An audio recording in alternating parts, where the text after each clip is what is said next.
আজি বহাগৰ 5 তাৰিখ আৰু আজিৰ দিনটোতে দুদিনীয়া বৰ্ণাঢ্য কাৰ্যসূচীৰে সৃষ্টি এক সমন্বয় যাত্ৰাৰ উদ্যোগত ভকতিদ্বাৰ উচ্চতৰ মাধ্যমিক বিদ্যালয়ৰ খেলপথাৰ আছে তাত দুদিনীয়া বৰ্ণাঢ্য কাৰ্যসূচীৰে বিহুৰ আয়োজন চলিছে আৰু সেই উপলক্ষে যি প্ৰথম কাৰ্যসূচী 500 বিহুৱা বিহুতিৰ জৰিয়তে এই বিহু বহাগী উৎসৱ 2025ৰ শুভাৰম্ভণি কৰা হৈছে সামগ্ৰিকভাৱে সেই পৰিৱেশটো আমি দেখুৱাবলৈ চেষ্টা কৰিছোঁ যে অঞ্চলৰ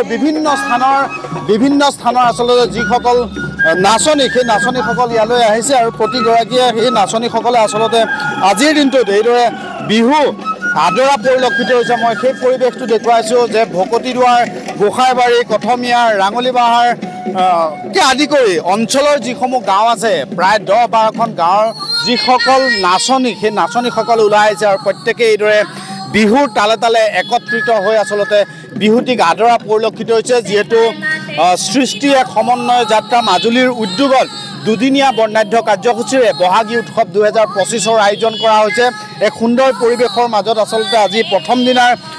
সুন্দৰ মেগা বিহু কাৰ্যসূচী আচলতে শুভাৰম্ভ হৈছে আমি সামগ্ৰিকভাৱে সেই পৰিৱেশটো দেখুৱাবলৈ চেষ্টা কৰিছোঁ যে এক সুন্দৰ পৰিৱেশ এক নান্দনিক পৰিৱেশ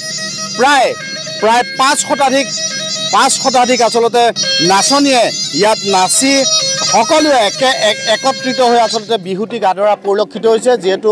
সৃষ্টি এক সমন্বয় যাত্ৰা মাজুলীৰ উদ্যোগত এইদৰে দুদিনীয়া বৰ্ণাঢ্য কাৰ্যসূচীৰে এই আয়োজন চলিছে আৰু সেই উপলক্ষে আচলতে ব্যাপক আয়োজন ইয়াৰ পাছতে আচলতে সৰু বিহুতি প্ৰতিযোগিতা আৰম্ভ হ'ব বৰ বিহুতি প্ৰতিযোগিতা আৰম্ভ হ'ব কালিৰ দিনটোলৈ জেং বিহু প্ৰতিযোগিতা আৰম্ভ হ'ব এই সকলোখিনি কাৰ্যসূচী সফলভাৱে ৰূপায়ণ কৰাৰ স্বাৰ্থত সৃষ্টি এক সমন্বয় যাত্ৰাৰ মাজুলীৰ এই যি উজনি মাজুলী আছে এই উজনি মাজুলীৰ ভকতিদ্বাৰ উচ্চতৰ মাধ্যমিক বিদ্যালয়ৰ খেলপথাৰ তেনেদৰে আজি 500 বিহুৱা বিহুতিৰ দ্বাৰা আচলতে এক বৰ্ণাঢ্য কাৰ্যসূচীৰ আয়োজন কৰা হৈছে আমি সামগ্ৰিকভাৱে সেই পৰিৱেশটো দেখুৱাবলৈ চেষ্টা কৰি আছোঁ আৰু সৃষ্টি এক সমন্বয় যাত্ৰা মাজুলীৰ সভাপতিগৰাকী আছে অকণমান মন্তব্য লৈ ল'ম কি ক'ব যে সুন্দৰ পৰিৱেশ কি ক'ব সুন্দৰ আমি হয়তো অসমবাসী ৰাইজলৈ আমাৰ সৃষ্টি এক সমন্বয় যাত্ৰা মাজুলীৰ তৰফৰ পৰা ৰঙালী বিহুৰ শুভেচ্ছা জনালোঁ আৰু লগতে শিল্পীৰ দ্বাৰা আয়োজন কৰা মুকলি বিহু অনুষ্ঠানটি শুভ উদ্বোধন হ'ল বুলি ঘোষণা কৰাৰ লগতে শেষত এই অনুষ্ঠানৰ উত্তৰ কামনা কৰি মোৰ উদ্বোধনী ভাষণ সমাপ্ত কৰিলোঁ ডাঙৰীয়াই আমি আহি পোৱাৰ লগে লগে এটা বৰ সুন্দৰ কথা ক'লে যে যান্ত্ৰিকতাৰ যুগত বিহুৱে কিছু বিসংগতিৰ ৰূপলৈ গৈছে নেকি বাৰু তেনেকুৱা ধৰণৰ প্ৰশ্ন আহি পৰিছে আজি হয় সৃষ্টি এক সমন্বয়ৰ যাত্ৰা মাজুলীৰ উদ্যোগত দুদিনীয়া বৰ্ণাঢ্য কাৰ্যসূচীৰে যি আমাৰ বহাগী উৎসৱ 2025ৰ আয়োজন হৈছে আজি প্ৰথমটো দিন আজি প্ৰথম দিনা পুৱা গছপুলি ৰোপণৰ কাৰ্যসূচী হোৱাৰ পাছতেই আমাৰ অঞ্চলটোৰ বিভিন্ন গাঁৱৰ প্ৰায় 20খনৰো অধিক গাঁৱৰ পৰা অহা 500ৰো অধিক নাচনীয়ে আজি মুকলি বিহু প্ৰদৰ্শন কৰে আৰু মুকলি বিহুৰ প্ৰদৰ্শনৰ জৰিয়তে আজি এই দুদিনীয়া কাৰ্যসূচীৰ শুভাৰম্ভ হৈছে ইয়াৰ পাছতে আমাৰ সৰু বিহুতি প্ৰতিযোগিতা আৰম্ভ হ'ব বৰ বিহুতি প্ৰতিযোগিতা আৰম্ভ হ'ব আৰু কালিলৈ দিনটোত জেং বিহু প্ৰতিযোগিতা আৰম্ভ হ'ব আৰু তাৰ সমান্তৰালকৈ কালিলৈ যিহেতু শেষৰটো দিন নিশাৰ ভাগত ৰাজ্যখনৰ জনপ্ৰিয় কণ্ঠশিল্পী নিতুল দাধৰাৰ জৰিয়তে সংগীতানুষ্ঠানৰ আয়োজন হৈছে আমি আশা কৰিম মাজুলীৰ বিভিন্ন স্থানৰ প্ৰতিজন লোকে আহক আমাক সহযোগ কৰক আৰু সৃষ্টিক আগুৱাই নিয়াৰ ক্ষেত্ৰত প্ৰতিজন লোকৰে প্ৰতিজন মাজুলীবাসীৰে সহায় সহযোগিতা অনাগত দিনতো আমি কামনা কৰিম সৃষ্টিৰ এক সমন্বয় যাত্ৰা মাজুলী অসমৰ উদ্যোগত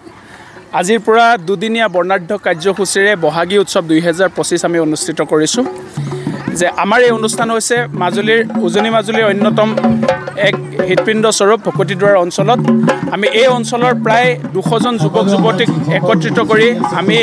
সৃষ্টিৰ এক সমন্বয় যাত্ৰা মাজুলী অসম আমি গঠন কৰিছিলোঁ 2019 চনতে গতিকে আজি আমি ইয়াতে আমি বিহুৰ দ্বিতীয়বাৰৰ বাবে বিহু পাতিছোঁ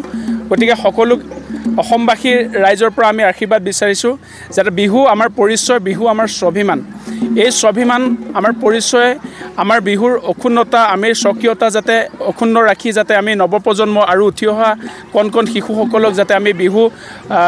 বিহু দেখুৱাব পাৰোঁ বিহুৰ ৰাস্তা দেখুৱাব পাৰোঁ বিহুৰ পৰম্পৰাগত পদ্ধতি দেখুৱাব পাৰোঁ তাৰ বাবে আমি ইয়াতে 3 দিনীয়াকৈ আমি কৰ্মশালাৰ আয়োজন কৰিছিলোঁ আখৰা আয়োজন কৰিছিলোঁ আৰু আমাৰ ইয়াতে 2 দিনীয়া বৰ্ণাঢ্য কাৰ্যসূচীত আমি জেং বিহু বৰ বিহুৱতী আৰু সৰু বিহুৱতী 3টা ধৰণৰ প্ৰতিযোগিতাসকলক আমি ইয়াতে প্ৰতিযোগিতামূলক ব্যৱস্থা কৰিছোঁ আৰু ৰাতিলৈ নিতুল দাধৰা অসমৰ স্বনামধন্য শিল্পী জনপ্ৰিয় শিল্পী নিতুল দাধৰা সংগীতানুষ্ঠান আছে গতিকে সমগ্ৰ অনুষ্ঠানত আমি সকলো মাজুলীবাসী অসমবাসী ৰাইজৰ পৰা আমি আশীৰ্বাদ বিচাৰিছোঁ আমি যাতে অসমীয়া স্বাভিমান স্বকীয়তা বজাই ৰখাত যদি ক'ৰবাত যদি কেতিয়াবা যদি কিবা ভুলভ্ৰান্তি হয় আপোনালোকে আমাক ধনাত্মক চিন্তাধাৰাই আমাক আগুৱাই নিব বুলি দিহা পৰামৰ্শ দিব বুলি আমি আশা কৰিছোঁ আৰু আমাৰ যাতে অনুষ্ঠানত সকলো আহে সকলোৱে যাতে সহযোগিতা কৰে তাৰ বাবে মই বিনম্ৰতাৰে অনুৰোধ জনাইছোঁ ধন্যবাদ হয় আজি আপোনালোকে নিজে প্ৰত্যক্ষদৰ্শী হ'ল 500 বিহুৱা বিহুৱতীৰ দ্বাৰা আমাৰ এটা পৰিকল্পনা আছিলে আৰু আমি সেই মৰ্মে আমি প্ৰায় 7 দিনৰ এটা বিহু আখৰা আমি আয়োজন কৰিছিলোঁ ইয়াতে বিহু আখৰাত মাজুলী আমাৰ এটা অন্যতম জনপ্ৰিয় অনুষ্ঠান বিহু সংস্থা সমিতি আমাক সহযোগিতা কৰিছিলে গতিকে আমি সকলোকে যথাযথ আমি পাৰোঁ বিহুৰ স্বকীয়তা বজাই ৰাখি তেওঁলোকক আমি প্ৰশিক্ষণ দিয়াৰ ব্যৱস্থা কৰিছিলোঁ আখৰা কৰাৰ ব্যৱস্থা কৰিছোঁ আজি সেইসকল সকলো ইয়াতে আহি উপস্থিত হয় আমাৰ এই 500 বিহুৱা বিহুৱতীৰ এই অনুষ্ঠানটো সুন্দৰভাৱে সাফল্যমণ্ডিত কৰিলে পতাকা উত্তোলন কৰা হ'ল বুলি মই ঘোষণা কৰিছোঁ